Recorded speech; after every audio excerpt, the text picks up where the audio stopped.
I give that credit to people working hard behind the scenes. Cool. And then you guys are on tour right now, and you came back to the U.S. to do two U.S. shows, leaving for a year tomorrow.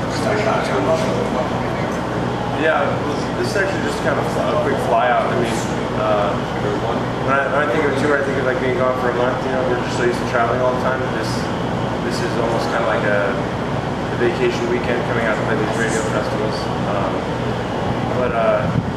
You know, usually like early on a tour, we're feeling pretty good. Our sense of morale is pretty high, and by the time you get to the end of the long summer, you know, all that heat and all the playing shows, loading the gear, you know, we'll be pretty burnt out by the end of August. But we got a lot to look forward to still. Yeah, cool. But can it be a struggle sometimes being a Christian performance? I think it can be a struggle being associated with Christianity and I think in any area of life. You know, for me, like I believe wholeheartedly, you know, that Jesus came to free people, and he came to give them a better way of living. But the rest of the world will not necessarily see things that way. And so there's always going to be a little bit of persecution, or maybe just you know, people that will just ignore us because of what we believe. But I don't think that I can get too frustrated, because if I were to, you know, go try to work in the business world and be you know, the rising CEO of some business, I think I would get, you know, the same amount of persecution, you know, from my colleagues. You know, while being a man, I think we work in front of a lot more people. I think that persecution exists on any level. But being at a lot of things, have you ever seen your music reconnect to? Yeah, you know, we've had some really interesting conversations with people after the show. Unfortunately, we don't get to meet, you know, all of our fans. Some of the stories we hear through, like, you know, through our Facebook page, or just people that will send us messages. You know, and those stories are very touching as well. But I think, you know, the in-person interaction, meeting somebody after a show that's come up and said, you know, one of the most powerful things that everyone said to me is, somebody said, you know, going through a suicidal time in my life, and reading your band's lyrics while listening to you guys changed my mind. It made me, you know, understand and value life, and you know, search for more meaning. And I think that was probably the single most powerful thing somebody's ever said to me. And could you tell me how you personally handled the Christian music era when you became? Yeah, I'd say there are two different answers. I mean, for me, I got into just music in general. I want to find bands that are best at what they do. You know, I think that pursuing excellence in your instruments or in songwriting is something that, you know, is actually a Christian concept. I mean, to take the gifts and talents that people have and to make the most of them, you know, is something that I think is, you know, beyond like a religious point of view. But as far as me personally becoming a Christian, that came through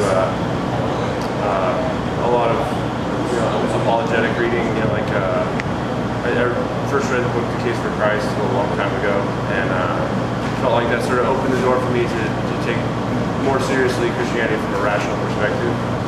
And from there, I read a handful of other books where I started realizing, okay, well, what we're taught in schools about Christianity and what we're taught in church about Christianity maybe isn't actually what Christianity really is. Maybe if I find out what the Messiah really taught, maybe that's something worth following. I think that's how I ended up where I am now. And is there any specific people who influence music Christianity? Any specific people? Any specific people who inspired you music? Specifically touched you to get into Christianity? I think when I first started listening to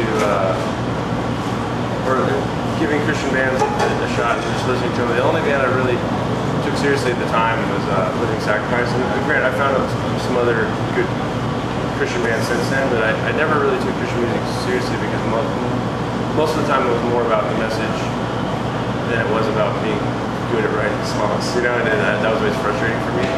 But Living Sacrifice was a band that influenced me early on within like the Christian metal scene.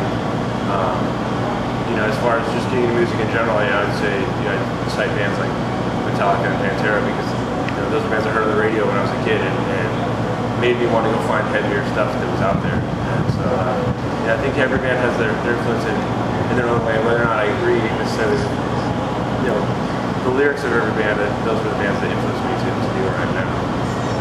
And then our bishop is to show now that it is Christian music just as it is secular music. What difference do you think radio music can have in relationship with God? It's a good question. I think a lot of bands have negative lyrics. Are individuals trying to work through things in their own life, and they're approaching it from totally the wrong angle, and that will have an influence on whoever's listening to that music to also try to tackle their life problems from that angle as well. And, there's so much going on subconsciously, when people are listening to music that I can't really say what the exact effects are going to be. I can't say that certain bands have their time and place, like certain bands are very theatrical, so when all their music maybe have ridiculous lyrics, it's ridiculous in a theatrical sense, like it's meant to be taken in this particular context. Obviously, you see Phantom of the Opera, it's not going to make it's not going to make you closer to God in any way, but it's in the context of watching Phantom of the Opera, it's obviously not meant to be taken seriously either, So there's some metal bands where I don't agree with their lyrics, but I feel like I can listen to their music and understand it for what it is. But when it comes to me actually connecting on a very deep level and being inspired by a band's lyrics, I'd say more often than not, that type of inspiration for me comes from other artists who view the world as a place that can change and who have a positive outlook on everything. So I think it just depends on what somebody's expecting to get out of the music they're listening to. Yeah. And then something that I read on your bio that interested me a lot is that you have a tribute to the actual artist who's named from the Oscar Death Machine. Yeah.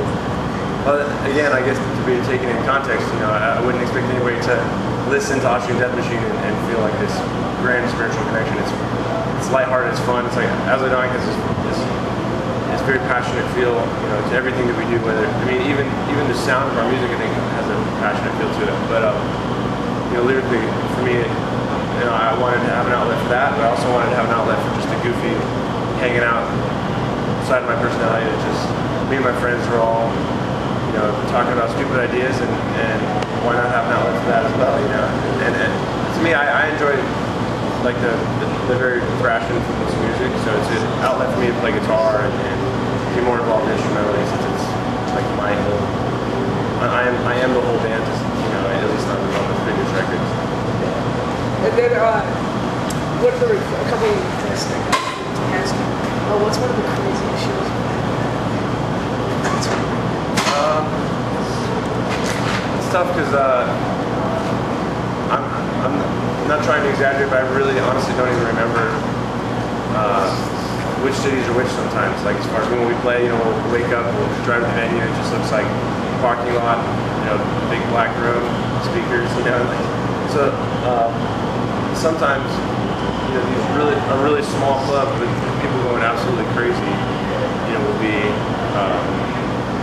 one of the most memorable show experiences, but the surroundings of the venue, every venue looks the same, every town looks the same, So it's meeting the fans that's memorable. It's it's the crowd going crazy, whether the room is big or small. But I'd say that the biggest crowd we've ever played for has been at a festival in Germany called Wacken, and the craziest crowd we've ever played for is probably even back as early as like 5 years ago. Some of the crowds in San Diego, our hometown, were just people in a small room just going totally nuts. Do you have any specific shows? I'd say our hometown shows in San Diego and big festival like Wacken. I'd also like on our last European tour, I thought the crowd in London was a great crowd, but it all starts to blend together at some point.